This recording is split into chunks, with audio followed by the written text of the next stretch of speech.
వారికి విడుదలను, బంధింపబడిన వారికి విముక్తిని ప్రకటించుటకును, యెహోవా హితవత్సరమును మన దేవుని ప్రతిదండన దినమును ప్రకటించుటకును, దుఃఖాక్రాంతులందరినీ ఓదార్చుటకును, సియోనులో దుఃఖించు వారికి ఉల్లాస వస్త్రములు ధరింపజేయుటకును, బూడిదకు ప్రతిగా పూదండను, దుఃఖములకు ప్రతిగా ఆనంద తైలమును, భారభరితమైన ఆత్మకు ప్రతిగా స్తుతి వస్త్రమును వారికి ఇచ్చుటకును ఆయన నన్ను పంపి ఉన్నాడు. దేవుడి వాక్యమును మన వినికిడిలో ఆశీర్వదించునుగా. చిన్న మాట ప్రార్థన చేసుకుందా. దిక్కిలి ప్రేమమయుడమైన మా పరిశుద్ధ పరలోకపు తండ్రి, నీకే స్తుతి స్తోత్రము వందనములు చెల్లిస్తూ ఉన్నాము. మహిమగల మా పరిశుద్ధ రాజా, నీకు వందనాలు. అనంత శక్తి సంపన్నుడా, మహిమా స్వరూపుడా, నీతి స్వరూపుడా, ప్రేమ స్వరూపుడా, నీకు మహిమ వందనాలు తెలుస్తున్నాం. ఇక్కడను అంతటను, కుకట్పల్లిలోను, హైదరాబాద్లోను, విశాఖపట్నంలోను, భూమి మీద ఉన్న ప్రతి చదరపు అంగుళము మేర అంతటను ఏకకాలములో సమానమైన సామర్థ్యముతో, శక్తి బల ప్రభావములతో ఉనికి కలిగి ఉన్నటువంటి, అంతటా ఉన్నటువంటి సర్వాంతర్యామి, సర్వవ్యాపకుడా, నీకు వందనములు చెల్లిస్తున్నాను. 2025వ సంవత్సరం అంతా మా మీద క్షేమంగా దాటిపోజేసి 2026లో మమ్మల్ని మీరు ప్రవేశపెట్టి, ఈ జనవరి నెలలో ఉత్తర కోస్తాంధ్ర 4 జిల్లాల దైవజనులు, అగాపే సంపూర్ణ సువార్త అభిషిక్త సేవకుల యొక్క, అగాపే సహవాస అభిషిక్త సేవకుల యొక్క మొట్టమొదటి 26వ సంవత్సరం 2026 సంవత్సరం మొట్టమొదటి నెలసరి ప్రార్థన కూటమునైన ఈ సహవాసం అద్భుతంగా మీరు దాదాపు 150 మందికి పైగా వచ్చిన నీ యొక్క అభిషిక్త సేవకులతో, సేవకురాలతో ఈ సమావేశం మీరు నిర్వహిస్తున్నందుకు ఆయనకి వందనాలు చెల్లిస్తున్నాం. అక్కడ ఉన్నటువంటి నీ దాసులు, మీ సేవకురాలు అందరినీ మీరు ఆశీర్వదించండి. చిన్న పిల్లల్ని కూడా దీవించండి. పరిశుద్ధ రాజానికి వందనాలు. నీ వాక్యం మాకు పంపించండి. నాతో మాతో మీరు మాట్లాడండి. గొప్ప కార్యములు జరిగించండి. యేసు పరిశుద్ధ నామంలోనే స్తుతించి ప్రార్థిస్తున్నాము మా పరమ తండ్రి. ఆమేన్, ఆమేన్, ఆమేన్.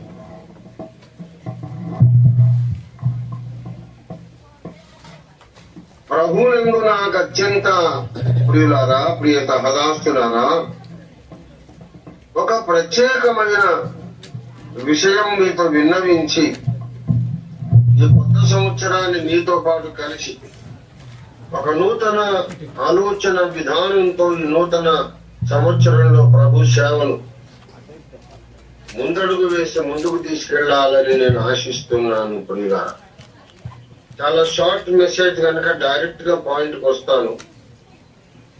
యెషయా గ్రంథం 61వ అధ్యాయంలో మాట్లాడుతున్నటువంటి ఆ వ్యక్తి ఎవరో కాదు, మన ప్రభు అయిన యేసు అని మనకు బాగా బాహాటంగా స్పష్టంగా తెలుసు. మనకందరికీ తెలుసు మన ప్రభు అయిన యేసు మాట్లాడుతున్నారు. ఎవరికైనా ఒకవేళ ఎప్పటికైనా ముందు ఇంటర్నెట్ లో దీన్ని వినేవాళ్ళు ఎవరికైనా అనుమానం ఉంటే వాళ్ళు లూకా సువార్త 4వ అధ్యాయం 18-19 వచనాలు మరి 21 వరకు చదువుకోవచ్చు. అక్కడ యేసునాథుడు తన బాప్తిస్మం పొంది ఆయన తన సేవను ఆరంభించిన తర్వాత నజరేతు, తాను పెరిగిన నజరేతు అనే ఊరికి వచ్చి అక్కడ సమాజ మందిరంలో తన వాడుక చొప్పున, అలవాటు చొప్పున విశ్రాంతి దినమున ఆయన లేఖనములు చదవడానికి నిలబడి యెషయా గ్రంథములో ఇప్పుడు మనం చదివిన ఈ మాటలే చదివి, నేడు మీ వినికిడిలో ఈ మాటలు నెరవేరి ఉన్నవి అని చెప్పసాగారు. కనుక యెషయా 61, ప్రభువు యెహోవా ఆత్మ నా మీదకి దిగి వచ్చి ఉన్నది, నన్ను ఆయన అభిషేకించాడు అని చెబుతూ 4:18 అంటాడు, ఇవన్నీ నన్నబోర్చిన మాటలే. ఇప్పుడు మీ వెనుకడిలో మీ కళ్ళ ముందు ఆ యెషయా 61 నా బ్రతుకులో నా జీవితంలో నెరవేరింది, నా యందు నెరవేరినవి అని ఆయన చెబుతున్నాడు. కనుక యెషయా 61లో ఉన్న వ్యక్తి అభిషిక్త దైవజనుడు. అభిషిక్త దైవజనుడు ఎవరో కాదు, మన ప్రభువైన యేసు అని అంతవరకు మనము నిశ్చయముగా, మనము సందేహానికి అతీతంగా మనం నమ్మవచ్చు, ప్రభువును స్తుతించి ఆరాధించవచ్చు. ఇక్కడ మన అంశం ఏమిటంటే నిజమైన అభిషిక్తుని లక్షణ. That is the message for today. ఎందుకంటే అభిషిక్త దైవ సేవకుల సహవాసము కనుక, the mark of a truly anointed man of God, the truly anointed servant of God, స్త్రీలైన పురుషులైన నిజమైన అభిషిక్తులకు ఉండే లక్షణాలు ఇంకా అందులో తవ్వుకుంటే ఎన్నో మనకు దొరుకుతాయి. ప్రభునందు ప్రియ దేవుని బిడ్డలారా, దేవుని సేవకులారా, మొట్టమొదటి విషయము బీదల మీద దృష్టి. బీదలు ఇక్కడ యెషయా 61లో దీనులకు సువర్తమానము ప్రకటించుటకని చెప్పబడింది. లూకా 4లో చూస్తే బీదలకు అని చెప్పబడింది. దాదాపుగా ఒకే అర్థం. దీనుడు అంటే బాగా డబ్బులు కలిగిన వాడు దీనుడై ఉండేది కష్టం. జ్ఞాని తన జ్ఞానమును బట్టి గర్వించకూడదు, ఐశ్వర్యవంతుడు తన ఐశ్వర్యాన్ని బట్టి గర్వించకూడదని యెర్మయా గ్రంథంలో ప్రభువు చెప్పాడు. సహజంగా ధనము, సంపదలు, బాగా ఆస్తిపాస్తులు ఉన్న వాళ్లకు కొంచెమైన కించిత్తు గర్వం ఉంటుంది. కనుక ఆర్థిక ఇబ్బందులలో ఉన్నప్పుడు, శరీర బలహీనతలలో ఉన్నప్పుడు, అన్ని విధాల సమస్యలతో కొట్టబడుతున్నప్పుడు ఒక మనిషికి దీనత్వం అనేది వస్తుంది. Poor in the spirit. Of course బాగా శ్రీమంతులలో, ఐశ్వర్యవంతులలో కూడా బహు అరుదుగా దీన మనస్సు కలిగిన వాళ్ళు ఉంటారు. కానీ మరి అత్యధిక శాతం అయితే మంచివారు ఉండొచ్చు, కానీ దీనత్వం అనేది చాలా కష్టమైన సంగతి. కనుక ఇక్కడ దీనులు లేక బీదలు, బీదలు లేక దీనులు, ఆర్థిక ఇబ్బందుల్లో ఉన్నవాళ్ళు, కష్టాలలో ఉన్నవారు, మనస్సు విరిగి నలిగిపోయిన వారు, మరి కౌరవ కుమారులు చెప్పినట్లుగా నేను శ్రమల పాలై దీనుడనైతిని, బికాస్ ఆఫ్ మై అఫ్లిక్షన్స్ నేను చాలా దీనుడనైతిని అని చెప్తున్నారు కీర్తనకారు. ప్రభునందు ప్రియులారా, మనం దావీదు భక్తుని మాట చూడండి దయచేసి. 40వ కీర్తన 17వ వచనం చూడండి. 40వ కీర్తన 17. నేను శ్రమల పాలై దీనుడనైతిని. శ్రమల ఫలితంగా చాలా దీనుడైపోయినాడు దావీదు. ఈ శ్రమల చేత కోరహు కుమారులు కురుంగిపోయినారని చెప్తున్నాడు. 42:11 నా ప్రాణము నాలో కృంగిపోయింది. కనుక ఇలాగా కృంగిపోయిన వారు, దీనులైపోయిన వారు, బీదలైపోయిన వారు, వాళ్ళ మీద ఎప్పుడు కలిగిన వాడు అభిషిక్తుడు, వాళ్ళ పట్ల శ్రద్ధ కలిగిన వాడు అభిషిక్తుడు. ఎవరైతే విరిగి నలిగిపోయినారో, జీవితాలు ఎవరివైతే శిథిలమైపోయినాయో, ఇంకా బ్రతకలేని పరిస్థితి ఎవరికైతే ఉన్నదో అలాంటి వాళ్ళ మీద మక్కువ, ప్రేమ, అభిమానం, భారము, వీళ్ళే నా బంధువులు, నా సొంత రక్త సంబంధికులు, నా చుట్టా అనుకునే మనస్తత్వం కలిగి ఉండటమే నిజమైన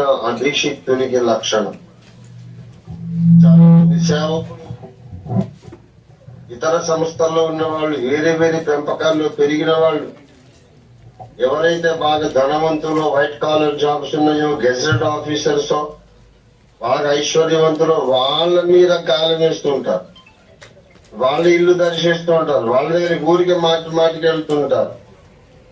కానీ విందు జరిగే ఇంటికి పోయే కంటే ప్రలాపించే ఇంటికి వెళ్ళడం చాలా మేలన్నాడు ప్రసంగి.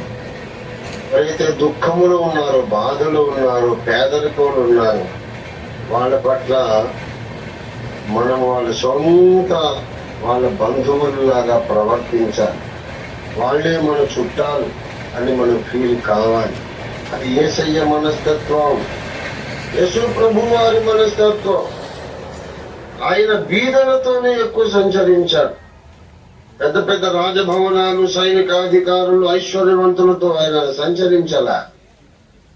ఎక్కడో ఒకడు జక్కయ్య బహుధనవంతుడై ఉండను, కానీ యేసయ్య వాళ్ళ ఇంట్లోకి రాగానే వాడు నా ఆస్తిలో సగం బీదలకు ఇచ్చుచున్నాను, మిగతా అందరికి పంచిపెట్టేస్తానన్నారు వాడు. కాబట్టి మరి ఆయన ఎక్కువగా చేపలు పట్టుకునేవారు, కాయ కష్టం చేసుకునేవారు, బీదలతో ఆయన సంచరించారు. దీనులకు, బీదలకు మనం సువార్త ప్రకటించడం మీద దృష్టి పెట్టాలి. ధనవంతులకు కూడా చెప్పాలి. యేసు ప్రభువారు ధనవంతుల కొరకు కూడా శిలువలో మరణించి లేచాడు. ఆయనకు బీదలు కావాలి, ధనవంతులు కావాలి, ఎవరిని తృణీకరించడు. కానీ ఎవరైతే అణగదొరకబడ్డారో, అణిచివేయబడ్డారో, బాధలు ఉన్నారో, వాళ్ళ హృదయాలు సువార్త కొరకు తెరవబడి ఉంటాయి. ఎప్పుడు కూడా దేవుని ప్రేమ వార్త వినడానికి మహాధనవంతుడైన వాడి కంటే విరిగి నలిగిన వాడు, వెలివేయబడ్డవాడు, అణిచివేయబడ్డవాడు ఎప్పుడు తయారుగా ఉంటాడు, సిద్ధంగా. కనుక మనం సువార్త ప్రకటించేటప్పుడు యేసు ప్రభు లాగానే ఈ మంచి మాదిరిని అనుకరించాలి. వాళ్ళ నుండి మనకి ఎక్కువ కానుకలు రాకపోవచ్చు, కానీ విలువైన ఆత్మలు దొరుకుతాయి. ఒక్క ఆత్మ దొరికితే భూప్రపంచం అంతా సంపాదించిన దానికంటే కూడా ఎక్కువ దేవుని స్తోత్రం. ఆ తర్వాత నలిగిన హృదయం గల వారిని దృఢపరచుట అన్నాడు. ఎవరైతే బాధలలో ఉన్నారో వాళ్ళకి ఆదరణ కలిగించాలి. వాళ్ళ మీదనే యేసయ్య దృష్టి. తర్వాత చెరలో ఉన్నవారు, బంధించబడిన వారు, వారికి విముక్తి కలిగించాలి. ప్రభునందు ప్రియులారా, ఇది మన ప్రత్యేకమైన పరిచర్య. బంధించబడిన వారికి విడుదల కలిగించాలి. లూకాసు వార్త, దేవునికి స్తోత్రము. మరి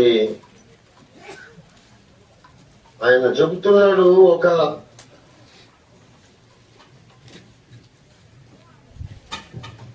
13వ అధ్యాయం, లూకాసు వార్త 13వ అధ్యాయం 16వ వచనం చూడండి.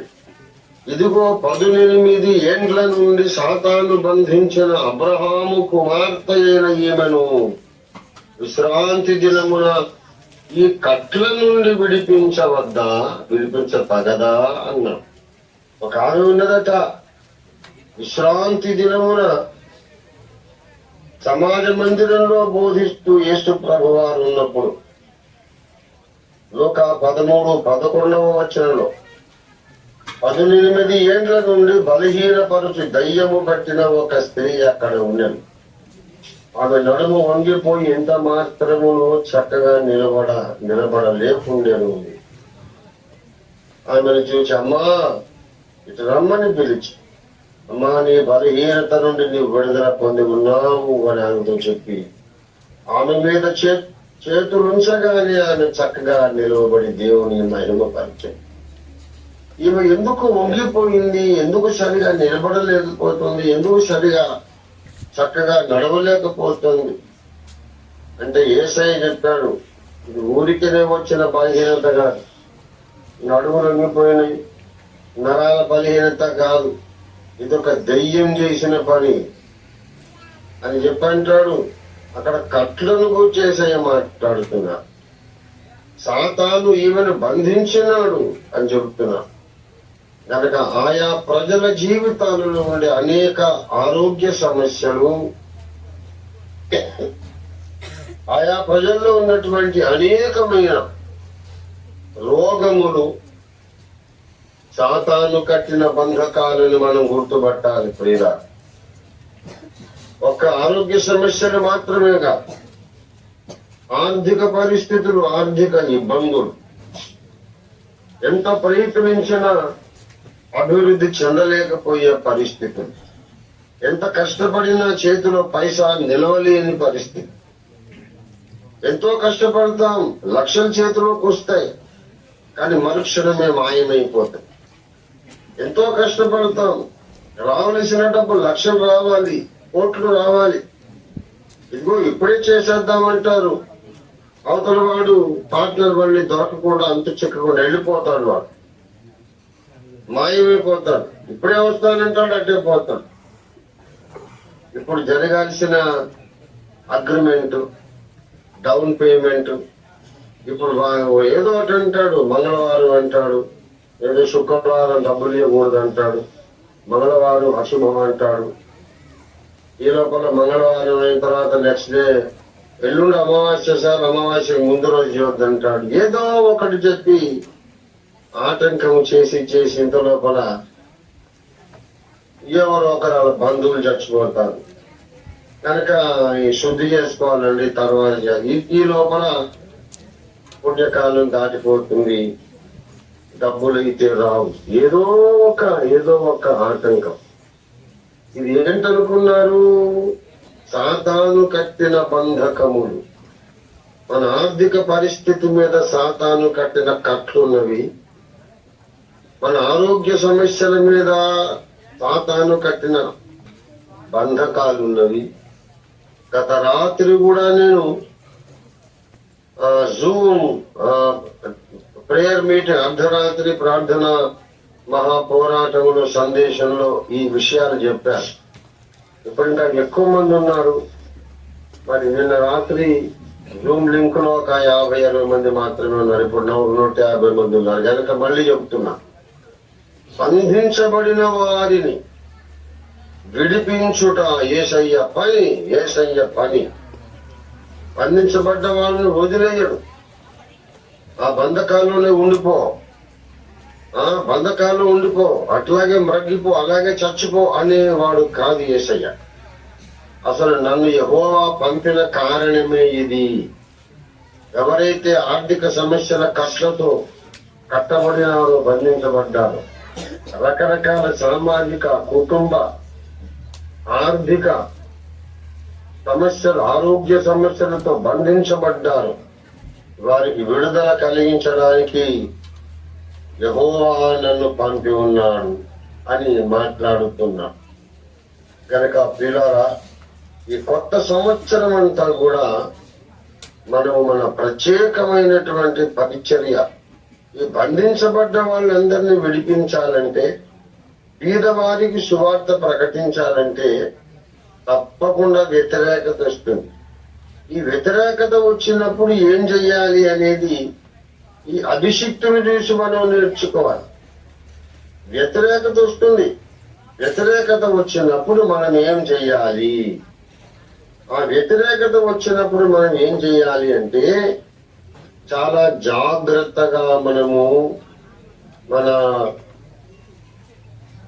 సమయాన్ని, మన ధనమును, మన శక్తిని వాడుకోవాలి. మళ్ళీ చెప్తున్నా, జాగ్రత్తగా మన సమయాన్ని వాడుకోవాలి, జాగ్రత్తగా మన శక్తిని వాడుకోవాలి, జాగ్రత్తగా మన ధనమును వాడుకోవాలి.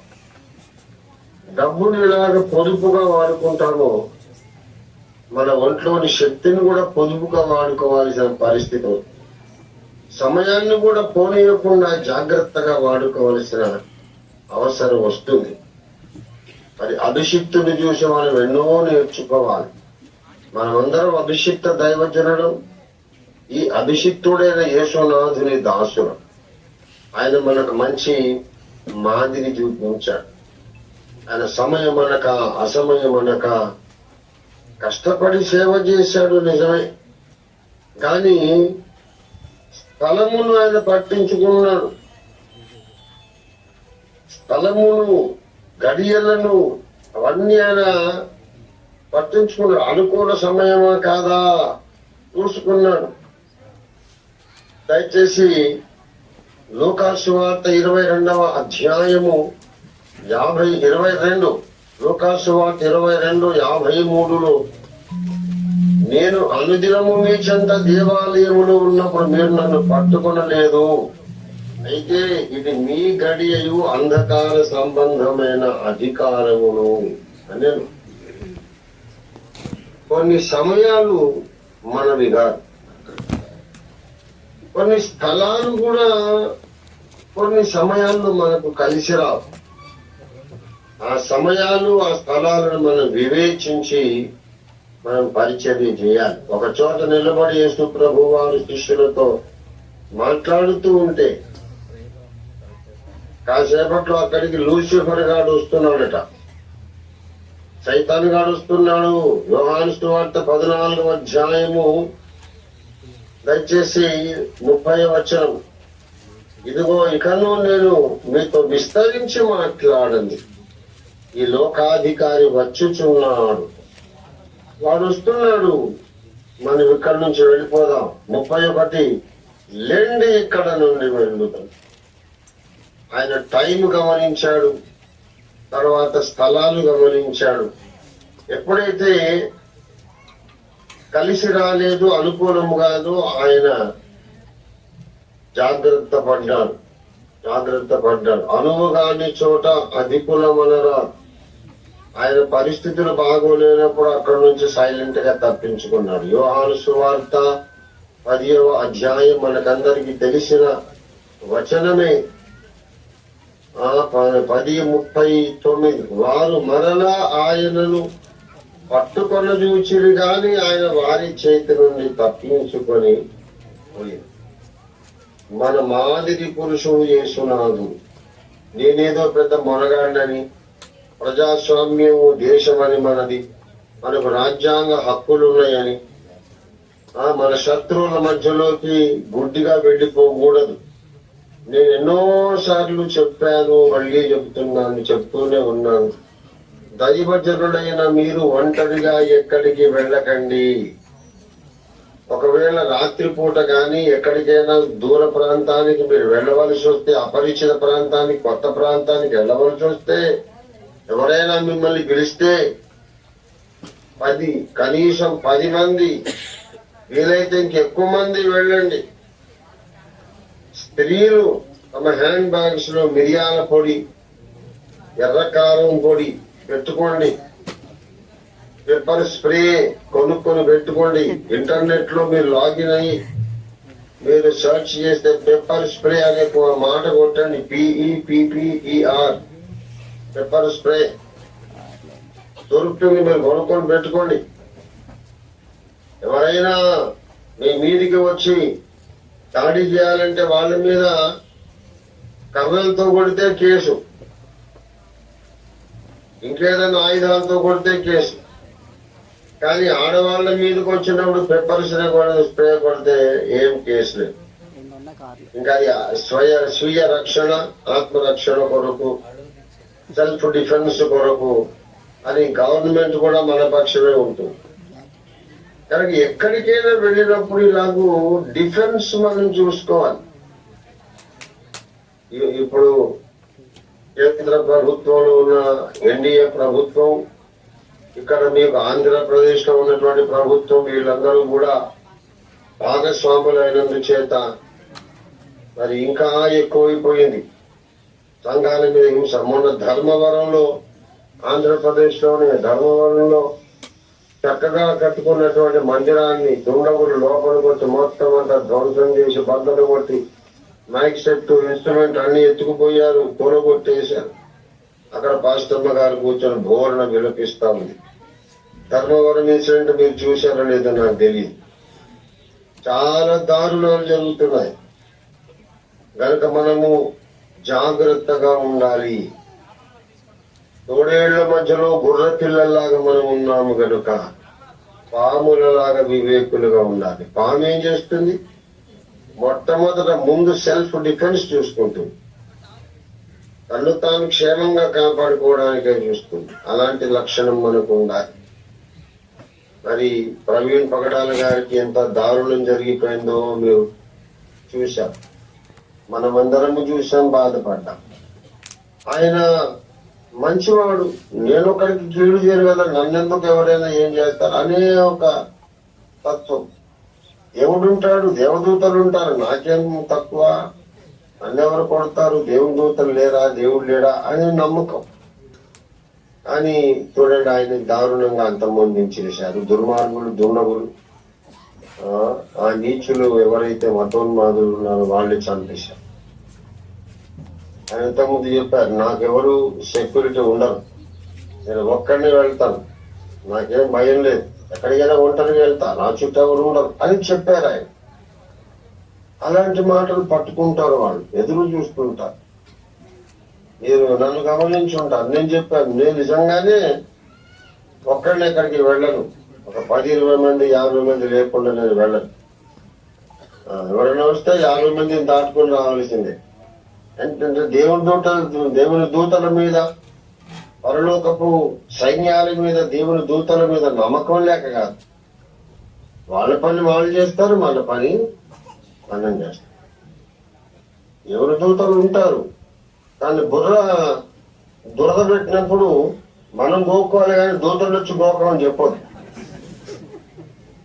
మన ముక్కు కారుతుంటే ఖర్చు పెట్టుకొని మనమే తుడుచుకోవాలి, కానీ దేవుని దూతలు వచ్చి నా ముక్కు చూడండి అని చెప్పొద్దు. మనం మానవ ప్రయత్నం మనం ఖచ్చితంగా చేస్తూనే ఉండాలి. దేవదూతలు దేవుని ఆజ్ఞ ప్రకారం మనల్ని కాపాడుతూనే ఉంటారు. కనుక ప్రభువు యెహోవా ఆత్మ అనేటటువంటి ఈ యొక్క అభిషేకము పొందినటువంటి యేసునాథునికి ప్రాప్త కాలజ్ఞత ఉన్నది. అభిషిక్తుని లక్షణం ఏంటంటే ప్రాప్త కాలజ్ఞత.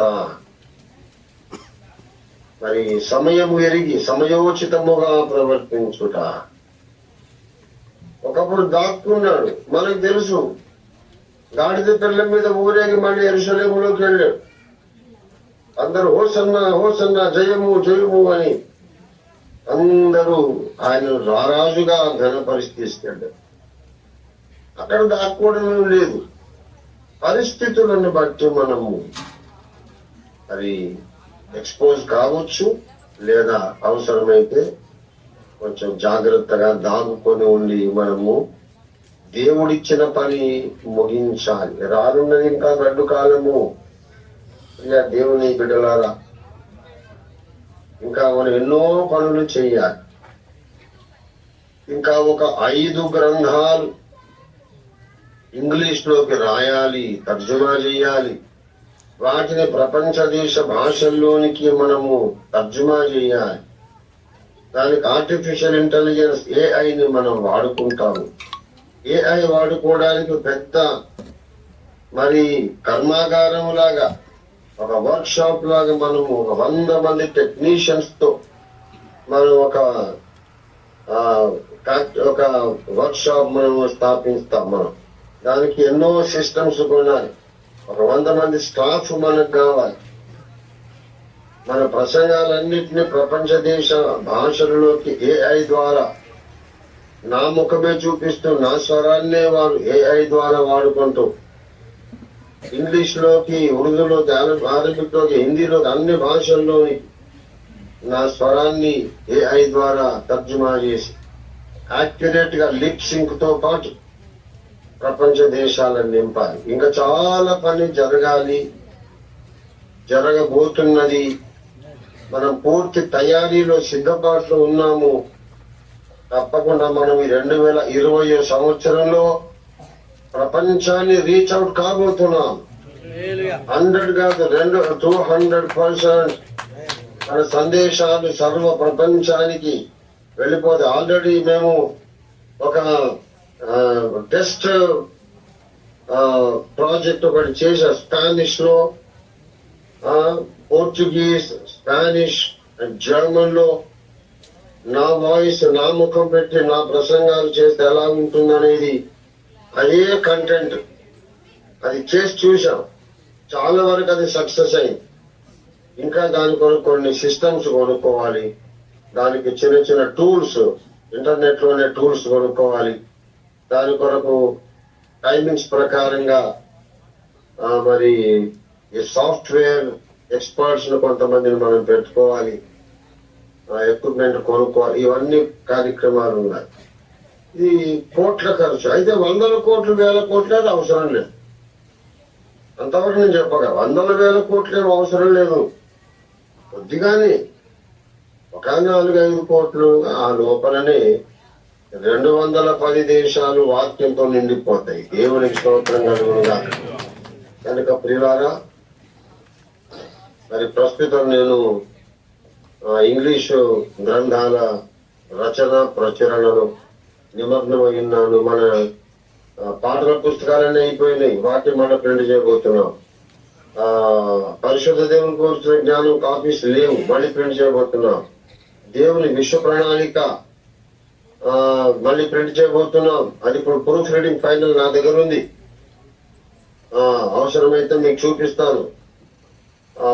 దేవుని విశ్వ ప్రణాళిక, పరిశుద్ధ దేవుని గురించిన జ్ఞానం ఫైనల్ ప్రూఫ్ రీడింగ్ నా దగ్గర నా చేతుల్లో.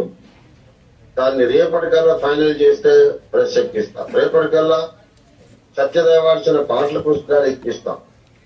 అలాగే ఇంకొక ఇంగ్లీష్ బుక్ మీద కూడా నేను వర్క్ చేస్తున్నాను. బాగోలేదు, ప్రయాణాలు చేయను, కానీ ఇంట్లో కూర్చొని అయితే నేను చేతులు ముడుచుకొని ఉండను. ఏదో ఒక పని అయితే నేను చేస్తున్నాను. నన్ను మీరు మారల్ గా సపోర్ట్ చేయండి. Moral support, financial support, prayer support, ప్రార్థనతో బలపరచండి. మీరు నన్ను సమర్థించి నన్ను ప్రోత్సాహపరచుల ద్వారా బలపరచండి. అవకాశం ఉంటే ఆర్థికంగా కూడా బలపరచండి. ఇంతవరకు మీరు చేసిన సహకారముతోనే పరిచర్య ఇంతవరకైతే వచ్చింది. ఇది తప్పకుండా దేవుని రాజ్యంలో వ్రాయబడి ఉన్న వాస్తవం. మీరు చేసిన సహాయమును ఉపచారమును మరచుటకు దేవుడు అన్యాయస్తుడు కాదు. ఉత్తర కోస్తాంధ్రకు సింహభాగం ఉంది. ఓషన్ మినిస్ట్రీస్ చేపట్టిన పనుల్లోనూ సాధించిన ఘన విజయాల్లోనూ ఉత్తర కోస్తాంధ్రకు సింహభాగం ఉంది. కాబట్టి మీరు అలాగే నన్ను మీరు సహకరించి, నన్ను ఎత్తుపట్టి, నన్ను బలపరిచి మీరు ప్రోత్సహిస్తే తప్పక ఈ సంవత్సరం, వచ్చే సంవత్సరం లోపల చాలా వరకు వర్క్ ఫినిష్ చేసేస్తాం. దేవుడు అప్పగించిన పనులు సగానికి సగం మళ్ళీ క్రిస్మస్ కేక్ కట్ చేసే లోపల కంప్లీట్ అయిపోతుంది. దేవుడికి హల్లెలూయా. ఎక్కువ ప్రార్థన అవసరం, ఎక్కువ ప్రార్థన అవసరం. ఒక మాట నాకు తెలియక అడుగుతాను. ఇప్పుడు 150 మంది సేవకులు ఉన్నారు కదా, రాత్రిపూట ప్రార్థన చేయడానికి 150 మంది ఎందుకు రారు? ఇది ఒక పెద్ద ప్రశ్న నాకు. దయచేసి ప్రార్థనను నిర్లక్ష్యం చేయకండి. మీరు ప్రార్థనలోకి రావడం ద్వారా కూడా బలమైన దేవుని కార్యాలు జరుగుతాయి. సాతాను కోటలు కూల్చివేయబడతాయి. మీ ప్రార్థన కావాలి, మీ కానుక ఆర్థిక సహకారం కావాలి. అలాగే నా ప్రక్కన మీరు నిలిచి పోరాటంలో పాలి భాగస్తులు కావడం కూడా జరగాలి. దేవుని బిడ్డలారా, మరి ఈ లక్షణాలు మనం సామాజికంగా ఏంటంటే గొప్పవాళ్ళు ఎక్కడ అనే దృష్టి మనకు అక్కర్లేదు. నలిగిపోయిన వారు ఎక్కడ, కృంగిన వారు ఎక్కడ, బాధలో ఉన్న వారు ఎక్కడ దృష్టి పెడితే ఎక్కువ ఆత్మలు మనం సంపాదించగలుగుతాం. అభిషిక్త సేవకునికి ఇంకొక గొప్ప లక్షణం ఉన్నది. అదేమిటంటే ఆయన ఉన్న చోటనే ఉండడానికి ఆయన ఇష్టపడడు. ఆయన ఉన్న చోటనే ఉండడానికి ఇష్టపడడు. ఎప్పుడు కూడా అవతలికి వెళదాం, అద్దరికి వెళదాం అనే ఒక దృష్టి ఆయనకున్నది. లూకా సువార్త 8వ అధ్యాయం ఒక్క మాట చెప్పిన ముగించారు. 8:22. లూకా 8:22. మరి ఒక నాడు ఆయన తన శిష్యులతో కూడా ఒక దోణి ఎక్కి సరస్సు అద్దరికి పోదామని వారితో చెప్పగా వారు ఆ దోణిని త్రోసి బయలుదేరి అద్దరికి పోదాం యువతల దరిలో ఆయన ఉండొచ్చు. ఆయన రోజంతా కూడా కష్టపడి దేవుని సేవ చేశాడు. ఆయన ఎంతగానో వాక్యోపదేశం చేసి ఎన్నో విషయాలు బోధించి నేర్పించి ఆయన అలసిపోయాడు. కానీ అంటాడు, అవతలికి వెళ్దాం పదండి. సరస్సు అద్దరిని ఎవరున్నారు? ఒక మహారాజు కాదు ఉన్నది, ఒక ధనవంతుడు కోటేశ్వరుడు కాదు. ఎవడున్నాడంటే ఒక దయ్యం పెట్టినోడున్నాడు. అయినా సరే మనం అవతలికి వెళ్దాం. అభిషిక్త సేవకులందరికీ నేను ఇప్పుడు కనబడటం లేదు, కానీ చేతులు జోడించి నేను వినయపూర్వకంగా మనవి చేస్తున్నా. అగాపే సేవకులందరూ కూడా నిజంగా మీరు అభిషిక్తులైతే, నిజంగా అభిషిక్తుడైన యెషయా 61వ అధ్యాయంలోని అభిషిక్తుని సేవకులు మీరైతే, ఉన్న చోట కాదు అద్దరికి వెళదాం అనే దృష్టి మీరు కలిగి ఉండాలి. ఇంకెంతసేపు అండి మీరున్న చోటనే ఉంటారు? ఒక సంఘం కట్టుకున్నారు, అక్కడ కంఫర్టబుల్ గా ఆదివారం రొట్టె విరిచే కార్యక్రమాన్ని నిర్వహిస్తున్నారు. ఒక 50 మందో 100 మందో వస్తున్నారు, అక్కడే ఉంటారు. అవి సరిపోతుందా? క్రీస్తు నామము ఎరుగని చోట్ల ప్రకటించాలి అనే పౌలుకున్న భారము లేదా? అద్దరికి వెళదాం అని యేసునాథునుకున్న భారము లేదా?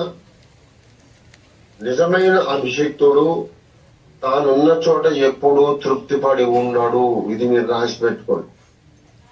రోమాపత్రిక 15వ అధ్యాయము దయచేసి చూడండి.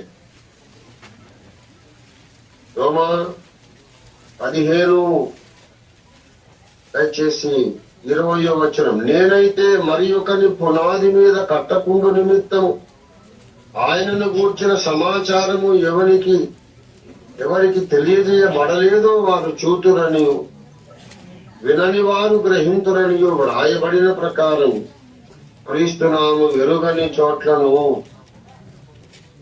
సువార్తను ప్రకటింపవలనని మిక్కిలి ఆశ గలవాడని అలాగున ప్రకటించి తిని. క్రీస్తునామం ఎరుగని చోట్ల వెళ్ళాలి వెళ్ళాలి వెళ్ళాలి. ఇంకా ఎక్కడికి వెళ్ళాలనుకున్నాడు? 24వ వచనములో నేను స్పెయిన్ దేశానికి వెళ్ళాలి అనుకున్నాడు ఆయన. 24వ వచనం, రోమా 15:24. సంఘ చరిత్రకారులు చెబుతున్నారు పౌలు జీవిత కాలంలో ఈ స్పెయిన్ కు వెళ్ళనే లేదు. He never visited Spain. The church historians tell us he never visited Spain. ఆ కాలంలో చాలా దూరం. ఇప్పుడు మనం అమెరికాకు పోవడం ఎంత కష్టమో అప్పట్లో స్పెయిన్ పోవడం ఎంత కష్టం. అక్కడికి వెళ్ళాలనుకున్నాడు, ప్లాన్ చేశాడు, కానీ అవకాశం లేదు, దేవుడు తీసేసుకున్నాడు. ఆయన దృష్టంతా ఎప్పుడు కూడా ఇక్కడ చేసింది సేవ చాలు, ఎవరికైనా అప్పగిద్దాం, ఇంకో చోటికి వెళ్దాం. క్రీస్తునామం వెలుగని చోట్ల ఎన్నో గ్రామాలు, ఎన్నో పట్టణాలు ఉన్నాయి, ఎన్నో పల్లెలు, అడవులు, కొండ కోనలు. Let us spread out, spread the gospel. సువార్తను తీసుకొని మనము దూర ప్రాంతాలకు, దూర తీరాలకు, సుదూర స్థలాలకు వెళదాం అనే భారం ఉండాలి. ఒకటే ఊర్లో ఉండి 4 సేవకులు తగాదాలు, గొడవలు ఆడుకోవడం ఏంటండి? నాకు అర్థం కాదు. ఎందుకు నాకు అర్థం కాదు అసలు. ఏమి నేర్చుకున్నాము దేవుడి వాక్యాన్ని? ఎవరైనా వచ్చి సంఘం నాది అని గొడవాడితే, ఇస్సాకు మీ ప్లేస్ లో ఉంటే ఏం చేస్తాడు? మూల పురుషుడైన ఇస్సాకు ఏం చేస్తాడు? ఆదికాండము 26వ అధ్యాయం చదవండి దయచేసి. అబ్రహాము దినములలో తవ్విన బావులను ఇస్సాకు మళ్లీ తవ్వుకున్నాడు.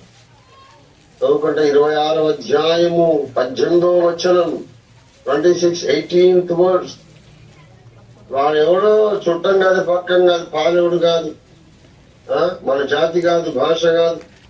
వాడొచ్చి ఈ నీళ్లు మావి అని కలహిస్తే, సరే తీసుకో బాబు అని ఇచ్చేసాం. రెండవసారి మళ్ళీ మళ్ళీ వచ్చారు. మళ్ళీ ఇస్సాకు ఇంకో కొత్త బావి తవ్వుకుంటే అక్కడికి వచ్చారు. సరే తీసుకోమని వెళ్ళాడు.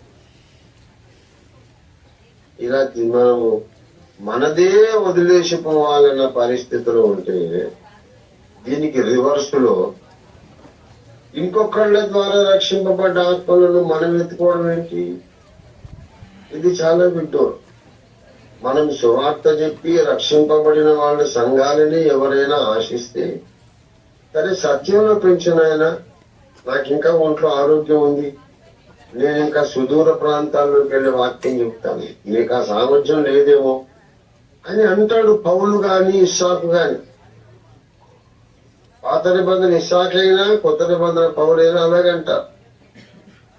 కానీ వేరొకరు సువార్త చెప్పి రక్షణలోకి నడిపించిన ఆత్మలను మనము వాళ్ళను ఆక్రమించుకోవడం అనేది అది పాత నిబంధన క్రమం కాదు, కొత్త నిబంధన క్రమం కాదు, అసలు కనీసం న్యాయమే కాదు, మానవత్వమే కాదు.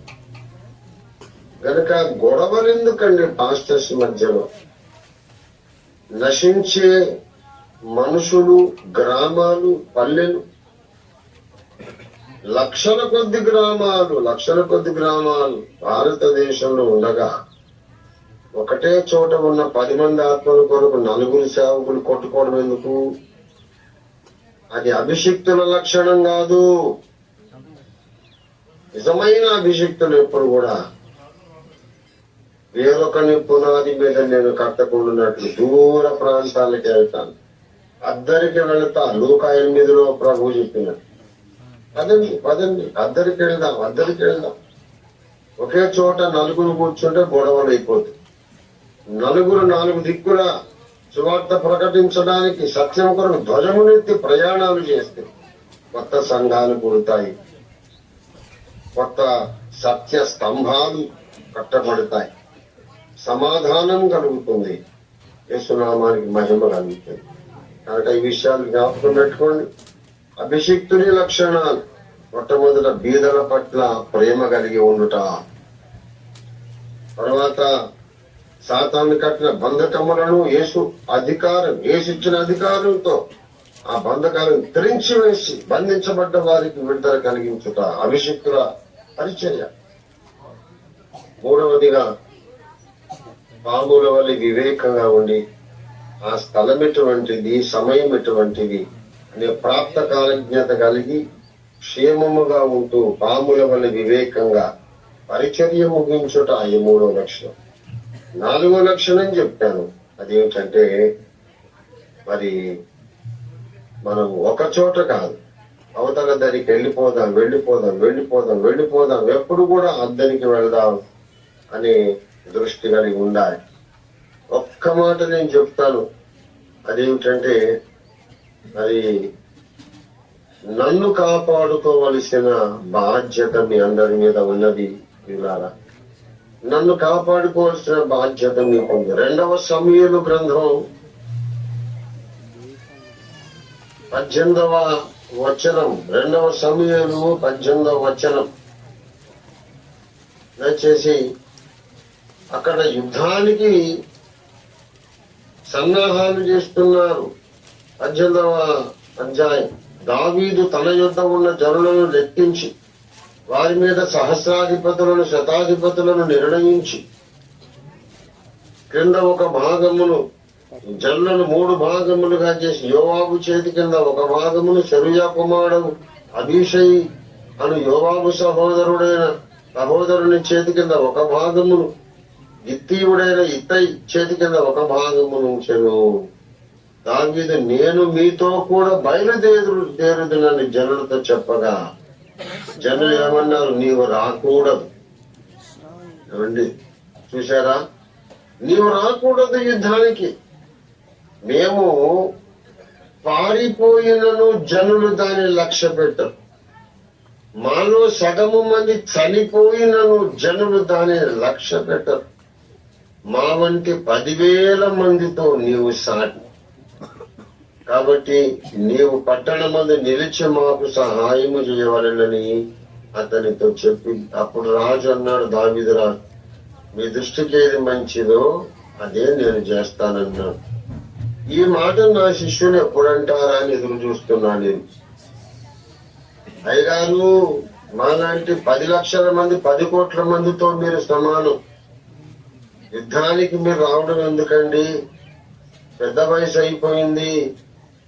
ఒకవైపు ఏమో భయంకరమైన వ్యాధితో పోరాడుతున్నారు, నీరస పడిపోయారు, మీ గొంతు మారిపోయింది, మీ ముఖంలో ఆ బలహీనత కనపడుతా ఉంది. ఇంకా మీరు అలసిపోవద్దు, మిమ్మల్ని కాపాడుకుంటామండి. మేమందరం కలిసి మిమ్మల్ని బ్రతికించుకుంటాం.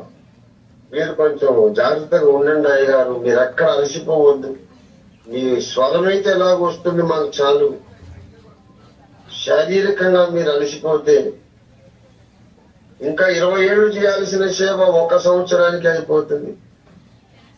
మేము కాపాడుకుంటాం. ఇంకా 10 ఏళ్ళు, 20 ఏళ్ళు, 30 ఏళ్ళు సేవ చేయండి మీరు అని. ఇప్పుడు ఈ 2వ సమయంలో 18లో ప్రజలు చెప్పినట్టుగా నా దండు, నా సైనికులు ఎప్పుడైనా చెప్తారేమోనని ఎదురు చూస్తున్నా. మరి ఆ మెచ్యూరిటీ ఎందుకో గాని కనిపించట్లేదు. అయ్యగారు వచ్చి అయ్యగారు కాలు పెడితే ఆశీర్వాదం అంట. అది మూఢనమ్మకమో నాకు అర్థం కాదు. మీకు తెలుసో లేదో, ఆల్రెడీ నా ఆత్మ మీ మధ్యలోనే సంచరిస్తుంది. నేను కళ్ళు మూసుకొని మాట్లాడుతున్నాను, అందరిని చూస్తూనే మాట్లాడుతున్నా. మనకు ఇప్పుడు వచ్చిన ఈ మొబైల్ ఫోన్లు, పౌలు కాలంలో మొబైల్ ఫోన్లు ఎక్కడివి? పౌలు కాలంలో వీడియో కాల్స్ ఎక్కడివి? భక్సంగయ్య గారికి, దేవదాసయ్య గారికి వీడియో కాల్స్ ఎక్కడివి? ఆ భక్తులు, దైవజనులు కళ్ళు మూసుకున్నారంటే వాళ్ళ సంఘాలన్నీ వాళ్ళ ముందే ఉంటాయి, వాళ్ళు వాళ్ళ సంఘాల మధ్యలో ఉంటారు. అంత శక్తివంతమైన అభిషేకం ఆ రోజుల్లో పనిచేసింది. కనుక మనం మెచ్యూర్ అవుదాము, ఇంకా పరిపూర్ణత, పరిపక్వతలోకి వద్దాము. మన ఐడియాలజీ, మైండ్ సెట్ మార్చుకుందాము. నన్ను మీరు బ్రతికించండి, నన్ను మీరు కాపాడండి, కొంచెం బలపరచండి, కొంచెం సహకరించండి. దేవుడు అప్పగించిన పరిచర్య ఇంకొక సంవత్సర కాలం లోపల ఫినిష్ చేసి పెట్టేద్దాం. ఆ తర్వాత ఏసై వచ్చేదాకా ఆనంద నాట్యాలు చేద్దాం. దేవుడు మనకు అటువంటి అద్భుతమైన ఫలితం గురించి సహాయం చేసి ఆరాధనలు దేవుడు అందుకొను గాక. ఇది మాట ప్రార్థన చేద్దాం.